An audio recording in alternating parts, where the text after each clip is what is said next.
Hey Dodger Game viewers, this Mormon Truth video is going to be probably a short one. It was intended to be a lot more, and I had a nice visit with Kristy Johnson, as you see here on my left there yesterday, via the telephone. We tried on Messenger. That was that was a disaster because my software wasn't compatible with Messenger or Facebook going at the same time for the screen capture. So we had a real nice talk about the film that is debuting that she and her family are featured in, and it's coming Thursday, the 20th of June. And I'm gonna run a little news clip here and show you the website. Maybe run the trailer here. The trailer's only like about a minute and a half. As many of you recognize Kristy, you know that her family was greatly affected by the fact that her dad was a pedophile, working for the Church of Jesus Christ of Latter-day Saints, and standard practice, the church hid it and did everything it could to cover up his crimes so that he wouldn't be prosecuted and they wouldn't look bad. He worked for the church educational system, also known as CES, and yeah, good guys like Dallin H. Oaks of the First Presidency of the church helped make sure that her dad was not punished for his wickedness, and therefore was enabled to continue doing what he was doing to his little girls. Dallin was president of BYU at that time, and Kristy's daddy, I guess, was a professor or something there. She's told me this story, plus we've seen some other things online, but we've talked about it, and he got shipped out to California where he could hang out with, I don't know, maybe like Paul H. Dunn and Boyd K. Packer, who knows. I think those guys were heavily involved in CES and Institute and stuff in Southern Cal at that time. And the main point here that I'm making is it's business as usual for all of the, well, all the major churches, all those controlled through the Freemasons and Jesuits and so forth. That just use these outward religions as front organizations for their criminal networks, and she was one of the victims. And she's going to detail, or the film will detail, a bit about the church's tactics. I'll be doing a different film on that. I'm hoping to meet with a lawyer of friends of mine.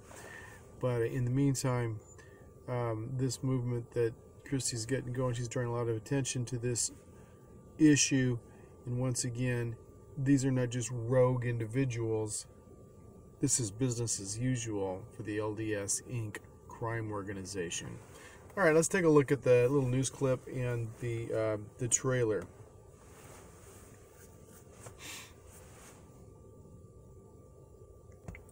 So unfortunately, we had real bad sound quality issues, and I decided after spending a lot of time trying to put together a nice video that I just had to bag it. Yeah, so there's an award-winning group of people involved in creating this professionally done documentary film, and it's going to be premiering in Salt Lake City Thursday, June 20th, 2019. That's No Crime in Sin. That's the website. There was a little news clip in here. That here we go. Play this little thing, and then we'll watch the trailer real quick. All right, so there's Kristy there, and let's go. It's just a little news clip. Tennis.com is your online connection to the best the sport has to offer. Get in the game with live scores, videos. Nice. Commercials. Woman who recently sued her father for sexually abusing her as a child is now putting her story to film. It's a documentary called No Crime in Sin, and it premieres right here in Salt Lake in just a few days. Christina Flores spoke to Kristy Johnson about why she did this film. Christina.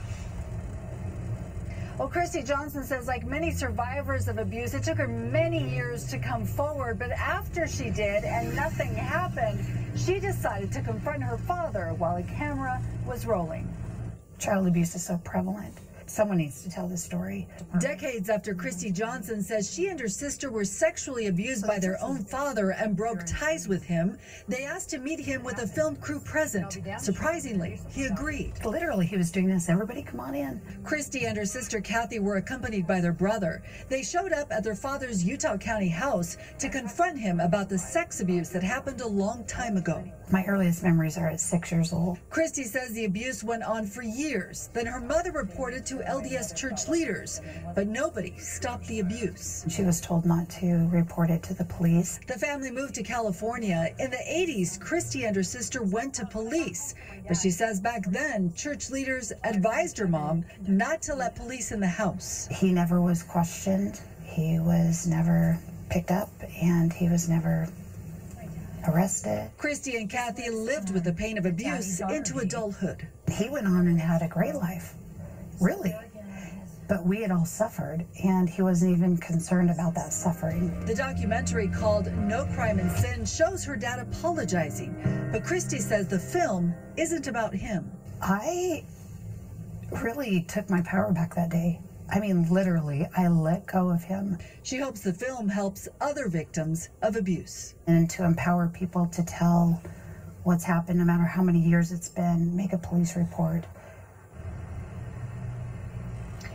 No Crime in Sin premieres next week, June 20th, here at the Rose Wagner Theater in downtown Salt Lake City. Tickets are $8. The screening starts at 7 p.m.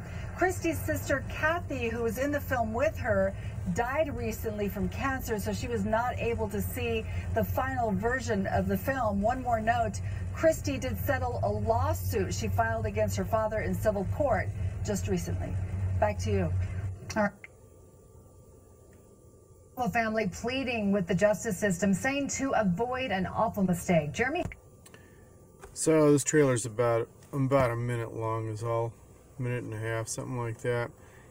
Emmy-winning team, so forth. Kristy was emphasizing the quality of this film in the professional manner in which it was done. You know, these people are doing it.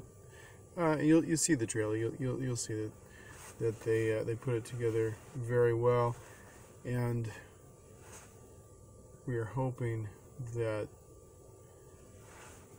the awareness can just skyrocket as to the fact that this is business as usual for not only the LDS Church, but the Roman Catholic Church, the JWs, and others who are guided in the network that these Freemasons use with the front organizations as churches, Boy Scouts, and all that stuff to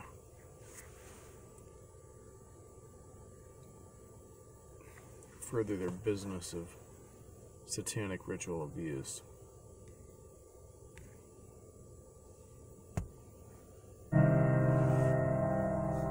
All I remember Dad saying was, yeah, just don't tell your mom. He was a liar the whole time. It started at the age of 4. 4? Like, what? Hi, Joe. Hi, baby. I love you. Here, give her kisses. God's going back in time. We represented something negative for the family. To this day, Kevin never told his sons, we didn't get to choose this. It happened to us. But I'll be damn sure we're going to do something about it. We do hold the church personally responsible. They made sure that my father never served time. They made sure my mother felt like a victim and was a victim. The shortest path to preventing and healing abuse is through the application of the teachings of Jesus Christ. Let God be the judge. You cannot do it as well as He can.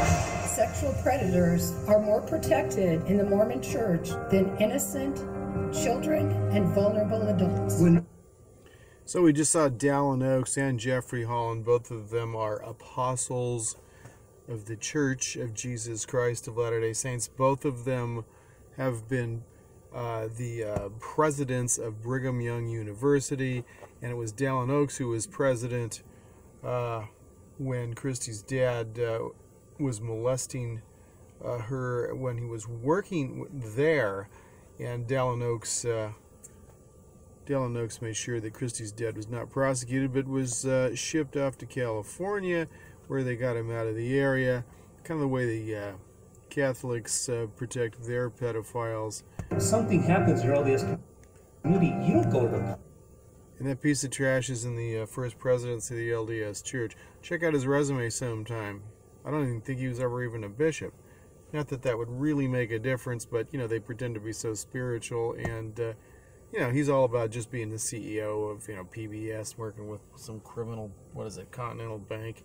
Yeah, well, there's plenty about, you know, his resume is not a man of goodness. It's just a corporate... It's a church matter. We've had a great life, Dad. We haven't. I've had to live my whole life without your love. I don't care anymore. It's not important.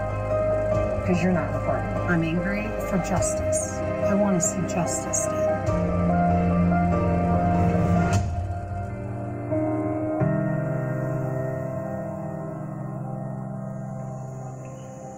What would you pray for, Dad? Would it be... Oh, sis, forgiveness. I hope they'll be passing out vomit bags. It's sickening, and I'm enraged when I see guys like Dallin Oaks and Jeffrey Holland. Your Heavenly Father and Jesus Christ will take care of it.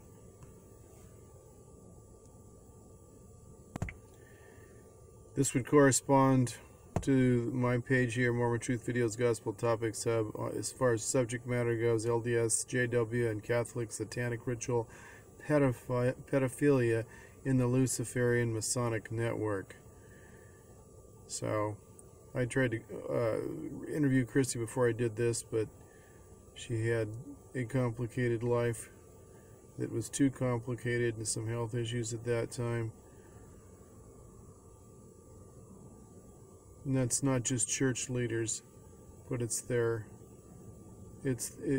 cohorts in the network, in high public office as well, that are destroying the lives of children with satanic ritual abuse and other pedophilia activity. Watch this video. Go to the Mormon Truth Videos Gospel Topics Hub. That's where that's one easy place to find my video. Otherwise, I'm right on the Dodger Game channel about this subject in depth. Go watch Kristy's gig in Salt Lake Thursday, June 20th. Inform yourself and protect your kids. There's no way to have your children actually be safe in the church. The church was made by pedophiles for pedophiles, like all these big churches. You want to protect your kids, get them the hell out of the Mormon church. Stop paying the Mormon church tithing money. Stop serving these sons of bitches like Dallin Oaks and company, Jeffrey Holland. These protectors of pedophiles who no doubt are involved with it themselves behind the scenes. Thanks, Kristy. Appreciate Kristy giving me a call. We had a nice talk, but my video, the audio quality didn't do her justice, and so I've decided to just promote what she's doing rather on a streamlined basis here. You can check out Kristy on Facebook as well, Kristy Johnson, and I'm not sure, does she post in apostates? The Church of Jesus Christ of Latter-day Saints? You know, Sam Young does, and anyway, I do as well. Action gets things done, people. Don't just complain. let's support the effort that Kristy and these folks are doing to get the word out. And then, like I said, one of the most important things you can do is get out of the church. Stop feeding these organizations with your money and your time. All right. Thanks, Kristy. And thanks for spending the time with me on the phone yesterday and so forth. I'm out. Dodger out. Like, subscribe, and be there.